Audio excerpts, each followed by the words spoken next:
Welcome to the Instagram Stories for Monday, September 25th. I'm your host, Daniel Hill.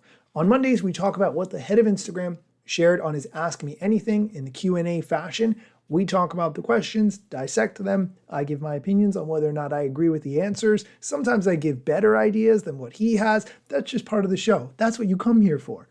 The first question is an interesting one to track. The question, why am I losing a lot of followers lately? You can look in the Instagram Insights and see how many followers you've lost over time.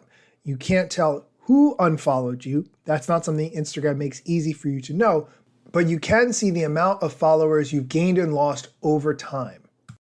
So if you're losing followers, it's probably that people are actually deciding to unfollow your account. It's kind of surprising, but a lot of people unfollow on a regular basis. Sometimes it can be because we found some fake accounts and we removed them from the app, and maybe you had a couple of fake follows that you got by mistake or unbeknownst to you. But usually most accounts see a lot of new follows and a lot of unfollows every day. I know I see that on my account as well, and you want to hopefully have new follows or refollows outnumber your unfollows, but it is actually a normal, healthy part of the ecosystem for people to prune their graphs over time. Okay, next question. Should creators still be going live? I like this one because going live was such an exciting thing when it first launched, and if somebody joined your live, it was just a great feeling. Then over time, they added the ability to go live with one other person. Then during the pandemic, we got the ability to go live with 3 other people at the same time, which I think is still a fun thing, just not as exciting because now we can see people in real life. However, I do think that going live is still a powerful thing, especially if you go live at the same time every week or on a schedule that your followers expect. Here's the answer to the question, should creators still be using live? Only if it's aligned with what you want to get out of Instagram. Live is definitely not for everyone, but it's an amazing tool if you've got something happening in real time that you want to share, if you want to have some sort of performance or a DJ. But if you're a photo creator and you don't particularly want to talk about your work, then it might not make as much sense. So not something we want to push on everyone, but we just want to offer tools so that if they help you get done what you want to get done on Instagram, it's available.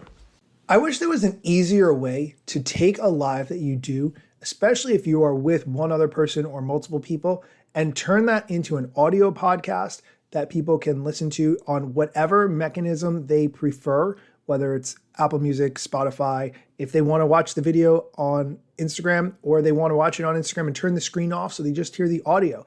I wish there was a way to make that sort of a whole inclusive experience.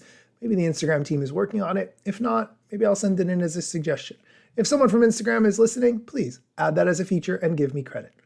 The next question, how do I remove a pic from my photo dump? If you are not familiar, photo dumps are what people now call carousels. We used to call them carousels back in the day because you could have up to 10 photos. Now people just dump a bunch of random images and call it a photo dump. Go to your carousel and then click on the 3 dots in the top right and go to edit. And then you can actually swipe through all the different photos and videos in that carousel. And there'll be a little trash can icon on the top left of each one that you can use to pop one out. We are going to take a quick break. When we come back, we're going to talk about fixing bugs on Instagram, the vision for subscriptions, why some reels don't have music anymore, and what Adam Mosseri and Mark Zuckerberg send each other in Instagram DMs. So stick around. Are you ready to monetize your social posts and ride the instant shopping trend? Check out BecauseILoveIt.com, known as Billy. I've connected with them recently, and I'm loving their vision to empower influencers.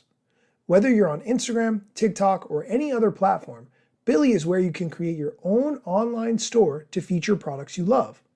The best part is that brands reward you with a commission on every sale.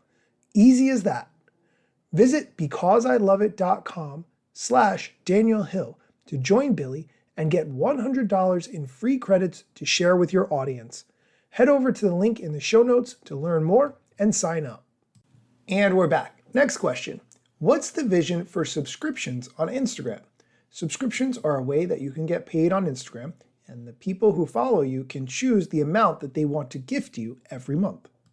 I love subscriptions as a creator monetization tool, but I want to be honest, I only think it's relevant to a small percentage of creators. Now, for those for whom it is relevant, it's great because it's stable, consistent income, or at least much more stable, much more consistent income than any other kind of creator income or creator business that I have been able to see. But a lot of people, it's not relevant. If you are a musician and you're gigging and you're using Instagram to raise awareness about your shows or your latest Spotify drop, subscriptions probably doesn't make sense. So for experts in specific fields who've got passionate audiences that might be small but actually willing to pay, it's awesome. For everybody else, it's worth considering, but it's not necessarily for you. Let's go on to the next question. Are you working on fixing the bugs on Insta? Lately, there's more and more of them. I will say that I have certainly encountered a number of bugs on Instagram in my time. However, typically updating to the latest version of the Instagram app fixes those. And if there aren't any latest versions to update to, just waiting a day or two and then updating to whatever latest version is available then generally addresses it in my experience. Not always, but mostly. Here's his answer. We're always working to fix bugs. Bugs are unfortunately a reality of building software at scale, particularly on Android, where you got lots of different versions of Androids out there, but we're always trying to improve. So if you see something, let us know about it. We'll try to fix it as quickly as possible. And the last question we're going to talk about today, which is a personal favorite. What do you and Zuck DM about on Instagram? Mostly work stuff, how Threads is doing, what's coming up on Instagram, what we're hearing from creators. Sometimes other stuff, just, we got friends in common and the rest of it, but mostly work. That is going to do it for today's episode. Thank you so much for listening. Be sure to come back next time for more social media news, TikTok news, strategy, other things you need to know about. You can always find them here on the Instagram stories. Instagram news got you covered, sometimes even TikTok. Relevant platforms in the metaverse ahead of the wave, without a break or a pit stop. Still waiting for Zuckerberg to give me the big job. Pause. Use trademarks and logos with Insta's permission, of course. If you like the show and you gain some good info, maybe leave a review. It's a type of applause. Just drop me a message if you want to collab. If you got some good content or you want to run ads, at Daniel Hill Media is where I am. TikTok, Facebook and Instagram.